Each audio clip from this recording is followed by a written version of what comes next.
Today we are going to discussing on synchronous counters. Previously we discussed regarding the asynchronous. Now we are going to focusing on synchronous. So in case of the asynchronous, just we have to take the clock signal for the second one, or maybe remaining flip flops is equal to the previous output of the flip flop.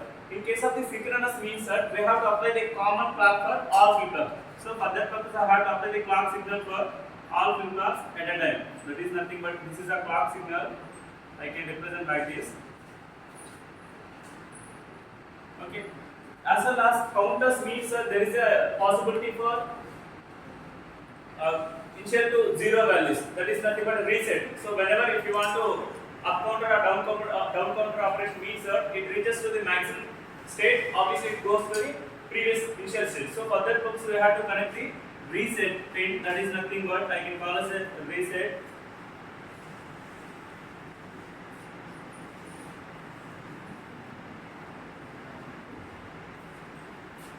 So this is a reset signal. As well as here we have to design the synchronous counter with the help of a T flip-flop. So here this is nothing but a first T flip-flop. For that purpose I can represent Q0 for representation point of view, Q2, Q3. Okay. So in this scenario, first one is nothing but this synchronous counter means performs the two operations. That is nothing but up counting as well as down counter operation. So this up counter and down counter operation can be monitored or controlled by the control signal. That signal is generally called as the M. If the M value is exactly equal to 0, this performs the up counting operation. If the M value is equal to 1, it performs a down counter operation. Basically, all of you having some basic scenario or basic idea. If the flip-flop is going to be operated in the up counting operation means first you have to take the Q value. If you are taking the Q value as a reference value, then it performs a up counter operation. If you are taking the output as a Q bar value as a reference for the output point of view, at that time it acts as a down counting operation. So let us see here. This is the, if you are taking M is equal to 0 means if you are connecting with an OR gate, it performs a value of 1. So 1 is nothing but, obviously in case this flip-flop is going to be operated in the up counter, this gate must be in the active condition. So whenever the both inputs of the AND gate is in active high, at that time though it produces a value. So then only it is possible for working in the up counting operation. Suppose if you are taking this connection for the 0 value, obviously it performs as a down counting operation. So let us see here, M is equal to 1 means that obviously it becomes as a 0. So this gate is active low. If it is connected to 1, obviously this gate is in active condition. Therefore, we will take the output as a Q bar value. Therefore, at that time it acts as a down counting operation. So for that purpose scenario, just I have to give you some numbers. 1, 2 is the gate numbers. So 3. So this is the intermediate output. So for that purpose I can represent x1 is the 1 value, x2. So this can be represented as a y1, x2, x3, y2, 3, 4, 5. This is a gate numbers for our analysis point of view. This is also a T flip-flop. You know the basic criteria for T flip-flop. Whenever the T is equal to 1, at that time Q is equal to not of 2, complement of the previous one. If the T value is equal to 0, at that time it acts as a previous value. This is very important. Okay. If you know the basic working condition of the T flip-flop, then only possible to analyze the corresponding whether it is a synchronous or asynchronous counter. Suppose if you want to write the program for this counter, generally for Verilog program module name is nothing but synchronous counter. I can represent like this S3. So obviously all flip-flops are designed with the help of a T flip-flop. So for that purpose, this is a port list. We can also call it a terminal list.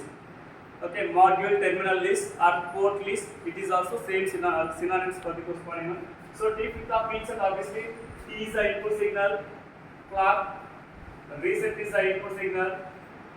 Next one obviously, what is the first one consideration? T is there, clock, reset. Obviously output consideration we have two elements is there, Q bar. Okay, so initially you have to declare these ports how you are going to use in your program. So which variables can be treated as an input and which variables can be treated as an output. So for that purpose I can represent input. So first one is nothing but t comma clock comma reset. These three variables can be treated as an input for the synchronous counter. The remaining two variables, that is nothing but output q and q bar, can be treated as a output variables.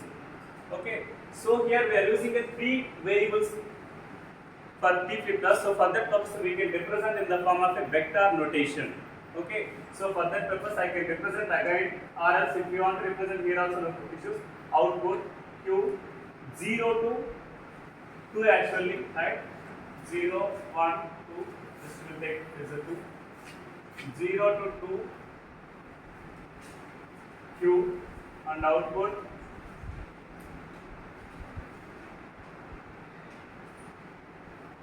q bar, right? So this is the represent. In case if you want to represent these two lines within the second line also, no issues. If you want to represent the separate lines also, no problem at all. Okay. So now this is a scenario for just representation. Now instrumentation t flip-flop, first flip-flop output is nothing, just I can represent first flip-flop can be represented TFF of 0. This is a UUT, unit under test. Okay, so this is a module name. If you want to write the vanilla code for the asynchronous, compulsory you have to write the program for t flip-flop compulsory. Okay, after that only it is executed. Okay, TFF 0 means that it is just a representation point of view. T flip-flop, first is flip-flop, that is nothing but starting one, not ending, 0 flip-flop. After that, in this consideration, what is the output consideration? Q of 0. Next one, t is equal to 1. Only in this consideration, first flip-flop is connected to 1, remaining all flip-flops are connected to a previous output. So for that purpose, instead of t, I can represent, t can be treated as a, you have to write here, output or input here. In we will take here, in case of the previous in, right? In is equal to 1. So while or else in is equal to 1, right? Okay, if you want to represent input type, or else if you are taking a t point of view, no issues, t is equal to 1, no problem. Okay, then you can represent t clock reset. That is the first flip-flop, right? So second consideration, t flip-flop, TFF 1, output is nothing but q of 1. So we can represent q bar is also necessary, right? Q bar is important, or q bar, we are not declaring any kind of a q bar. Okay, in case if you are not using, you have to remove this one. Okay, in case if you want to use the corresponding q bar value, you can represent that one. Okay, q of 1. So no need of representation of the clock, only first, input, that is nothing but it is completely depends on the y1 only. Okay now, so y1 comma clock comma reset. At the same time t flip-flop, TFF2, q of 2, y2 clock reset, right? It is a basic program, but we have some considerations here. We don't know exactly what is meant by y1, what is meant by y2. So for that purpose, you have to write the code for these gates also.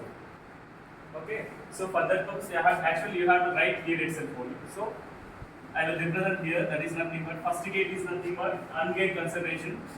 So I can represent AND gate. I can represent gate number 1. I can call as a 1 representation. What is the output for AND gate? I can represent as a x1, comma input is nothing but not of m and q of 0.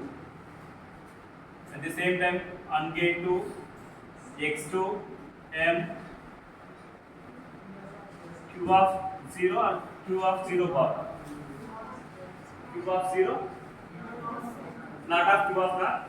Okay. So for that purpose only we are not representing q bar. Okay, instead of q naught, we can q naught of 0. This is the second gate. At the same time, OR gate is there. R of 1, output can be treated as a y1, x1 comma x2. Right? So remaining 3 gates are there. That is nothing but also 2 AND gates. AND gate 3. Inputs is nothing but output can be treated as a x2. One input is nothing but q of 1 and second one is so x1 comma Q of 1, right? X1 comma Q of 1. Okay, next here AND gate for X3,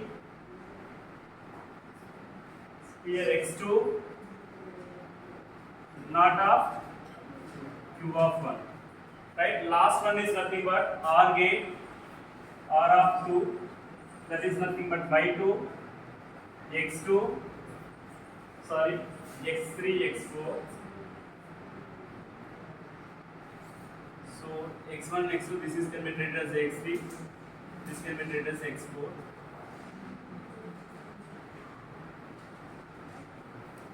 Right? So this is our declaration, but there is another complexity will be there. We are representing directly x1, x2, x3, x4, y1, y2. We are not initializing the corresponding variables in the starting of the program. So for that purpose, obviously you have to mention here, I can represent y of y x1, x2, x3, x4, y1, comma, y2. Right? We can write this starting of the program with the port list, then declaration, followed by the corresponding intermediate variables. We can call as x1, x2, x3, x4 and y1, y2.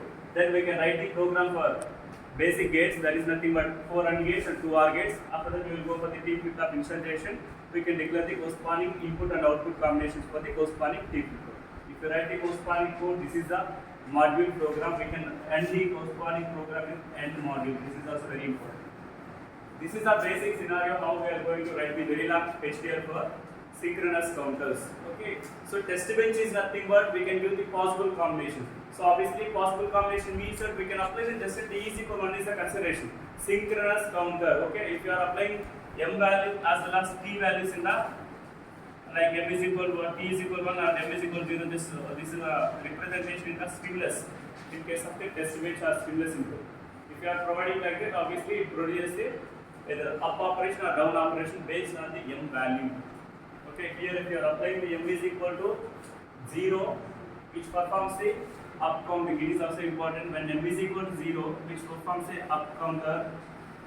M is equal to 1 means that which performs the down operation, down counting operation.